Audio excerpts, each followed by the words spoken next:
اسی جنگل میں ایک چڑیا رہتی تھی۔ اس نے اپنا گھونسلہ ایک درخت کی گھنی شاخوں کے درمیان بنا تھا۔ اس کے ساتھ اس کے 2 بچے اور ایک بوڑھی ماں بھی رہا کرتی تھی۔ اس نے رات دن ایک کر کے اپنے بچوں کی پرورش کی تھی۔ ننھی چڑیا دور دور سے اپنے بچوں کے لیے کھانے کی چیزیں لایا کرتی تھی۔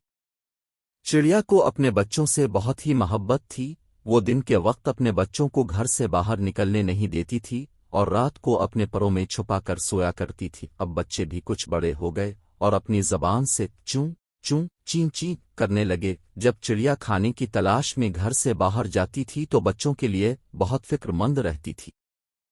چڑیا کا یہ معمول تھا کہ صبح سویرے حمد وثنا کرتی، پھر دانے دانکے کی تلاش میں نکل جاتی اور جو کچھ مل جاتا لے آتی۔ اس کے بعد پھر نکل جاتی۔ ایک دن چڑیا صبح کو گھر سے نکلی اور رات تک واپس نہیں لوٹی۔ گھر میں سب پریشان ہونے لگے۔ رات ہو گئی لیکن چڑیا کا نام و نشان تک نہ تھا۔ اب تو بچے رونے لگے۔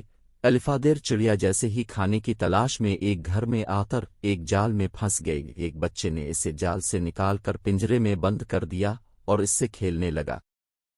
جب شام ہوئی تو بچے نے چڑیا کو پنجرے سے باہر نکالا اور اس پر لال رنگ پھیرنے لگا۔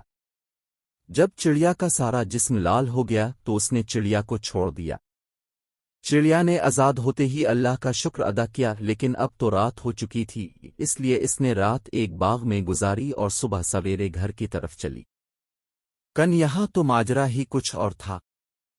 جب وہ اپنے گھر میں داخل ہوئی تو بچے اسے دیکھ کر ڈرنے لگے۔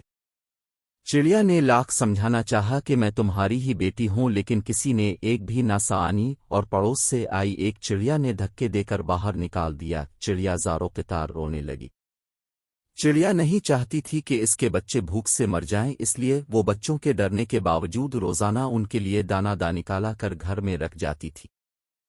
ایک دن جب وہ جنگل کی طرف دانے کی تلاش میں جا رہی تھی تو اس کی ملاقات ایک پری سے ہوئی۔ چڑیا کو دیکھ کر پری نے کہا، بہن چڑیا، تم بہت پریشان اور داکھی نظر آ رہی ہو۔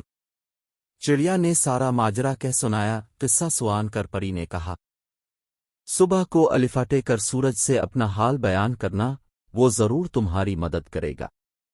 دوسرے دن جب سورج پہاڑوں کے پیچھے سے الفابرنی لگا تو چڑیا نے اسے اپنا حال سنایا۔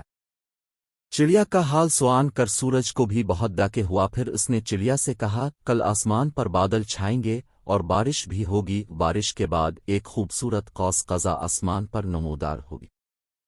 تم صبح الفاٹے کر شبنم سے غسل کرنا، پھر بڑے درخت کی ایک اونچی سی شاخ پر بیٹھ جانا۔ جب میری پہلی کرن نکلے گی تو اس کی روشنی تمہارے جسم پر بھی پڑے گی۔ پھر جب قوس قزح کے رنگ غائب ہوں گے تو اس کے ساتھ تمہارا رنگ بھی غائب ہو جائے گا۔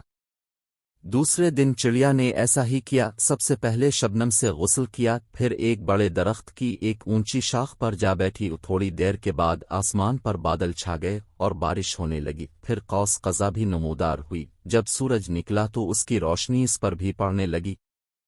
کچھ دیر کے بعد جب قوس قزح کے رنگ آسمان سے غائب ہونے لگے تو اس کے ساتھ ساتھ چڑیا کا رنگ بھی غائب ہونے لگا اور وہ پھر سے پہلے جیسی چڑیا ہو گئی۔ یہ دیکھ کر وہ بہت خوش ہوئی اور ایک دم اپنے گھر کی طرف الفا۔ بچے اپنی ماں کو صحیح سلامت دیکھ کر اس سے چمٹ گئے۔ ماں نے بچوں کو بہت پیار کیا اور پھر اپنا سارا حال بیان کیا۔ سب بچے شرمندہ ہو گئے اور اس سے معافی مانگنے لگے۔ چڑیا نے سب کو معاف کر دیا اور پھر وہ پہلے کی طرح ہنسی خوشی رہنے لگے۔